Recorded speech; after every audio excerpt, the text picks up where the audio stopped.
नमस्कार, मैं हूं आपके साथ अंजना शर्मा और आप देख रहे हैं वर्तमान युग। तो आइए शुरुआत करते हैं आज की खास खबर से।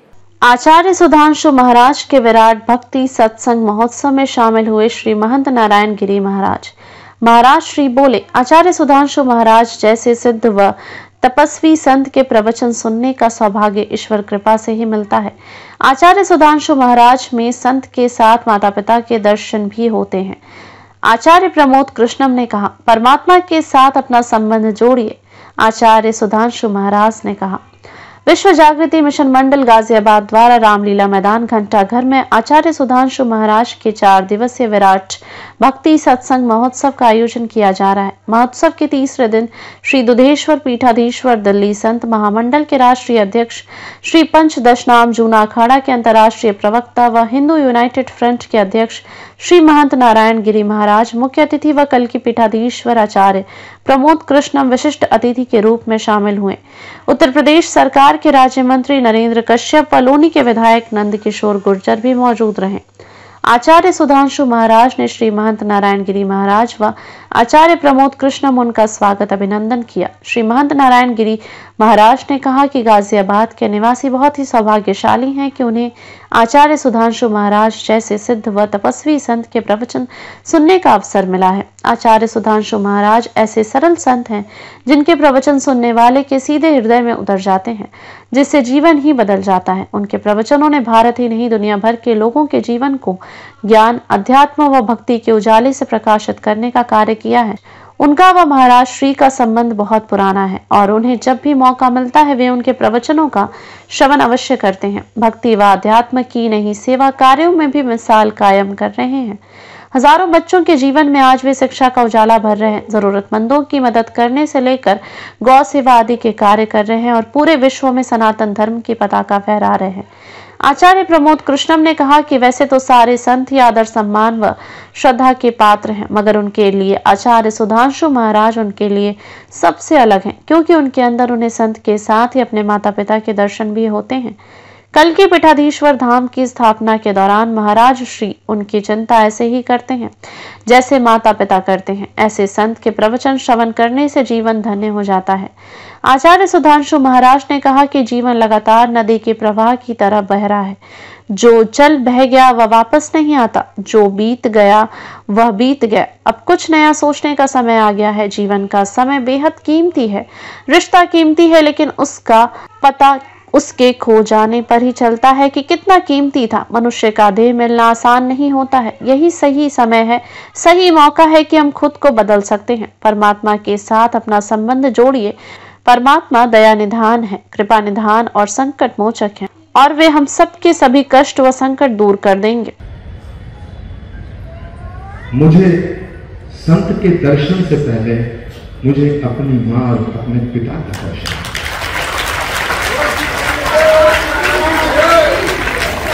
और ये बात मैं कोई छुप के नहीं कह रहा हूं। हजारों की भीड़ में मैंने श्री कल की धाम के मंच से भी ये उच्चारित किया और आज यहां गए और वो किस लिए कह रहा हूं। इन 18 वर्षों के संघर्ष में मुझे हजारों लोगों ने फोन किए होंगे, हजारों लोग मुझसे मिलने आए होंगे। कुछ ने मेरे साथ देने का वादा किया, कुछ ने मुझे समझाने का प्रयास किया, कुछ ऐसे भी संत थे जिन्होंने मुझे डराने का काम किया। सत्ता से मत टकराओ, बहुत ताकतवर लोग हैं। संभल में 57% मुस्लिम पॉपुलेशन है, उसके बीच में कल की धाम की स्थापना बड़ा दुर्लभ कार्य है। किसी ने मुझे कुछ कहा, किसी ने मुझे कुछ कहा, लेकिन पूज्य सुधांशु जी महाराज ने वो कहा जो किसी ने नहीं कहा।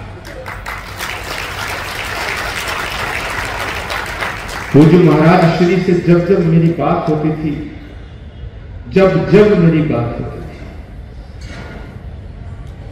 चाहे बात छोटी हो या बात लंबी हो, कोर्ट पर, लेकिन 1-2 बार, हर बार वो एक बात कहते थे कि मुझे आपकी सुरक्षा की चिंता है। और जो जिंदगी की चिंता करे, जो फिक्र करे, वो धरती पे और कोई नहीं है, या तो मां करती है या बाप। महाराज श्री से जब मेरी बात होती तो मैंने एक बार सोचा कि आखिर ये बार बार ये बात क्यों है। अब मुझे बताओ, जो दुनिया की फिक्र करे वो दुनिया, जो मेरी जिंदगी की फिक्र करे वो मेरी मां, मेरा बाप ही तो हो सकता है। ऐसे संत शिरोमणि पूज्यपाद आचार्य सुधांशु जी महाराज श्री के सानिध्य में बैठ करके आप सौभाग्यशाली हैं। मुझे एक छोटा सा प्रसंग याद आता है। संध्या की बेला है, उससे पहले कि मैं अपनी वाणी को गिरा दूं, एक फूल टूट के गिरा, घास हंसने, यहां सारे विद्वजन उपस्थित हैं। पूज्य महाराज श्री के सानिध्य में रह करके आपने संदेश उपदेश ग्रहण किए, उन प्रवचनों को आपने अपने जीवन में उतारने का प्रयास किया है। और मैं दावे के साथ कहता हूं, महाराज श्री का प्रवचन जिसने कानों से सुना होगा उस पर तो मैं कुछ नहीं कहना चाहता, लेकिन जिसने दिल और अंतरात्मा से सुना होगा उसका जीवन रूपांतरित किए बिना है।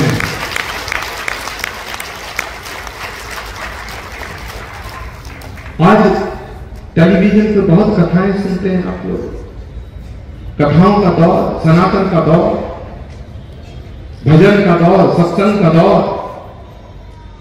लेकिन निसंकोच निसंदेह मैं कह सकता हूं कि आज जो सनातन का दौर दिखाई दे रहा है, आज जो भजन सत्संग और कथाओं का दौर दिखाई दे रहा है, इस दौर की बुनियाद में सुधांशु जी महाराज की तपस्या। 20 साल पहले महाराज श्री, आपको तो पता भी नहीं होगा, 25 साल पहले,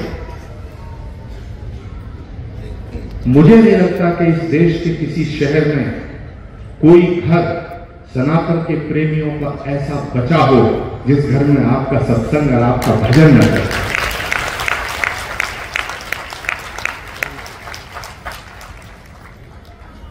आपने कितने जीवन को कितनी सरलता सुगमता से रूपांतरित किया,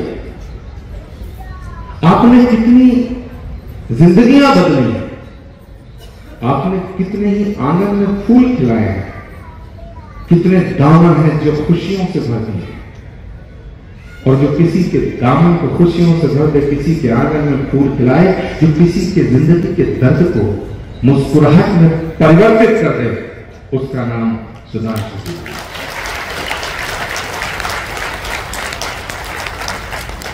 तो फूल टूट करके गिरा, घास हंसने लगी, फूलने का घास मैं टूट के गिर गया, इसमें हंसने की क्या बात है। खबरों में अब तक के लिए बस इतना ही, फिर होगी आपसे मुलाकात कुछ ऐसी ही खास खबरों के साथ। तब तक के लिए नमस्कार और देखते रहिए वर्तमान युग।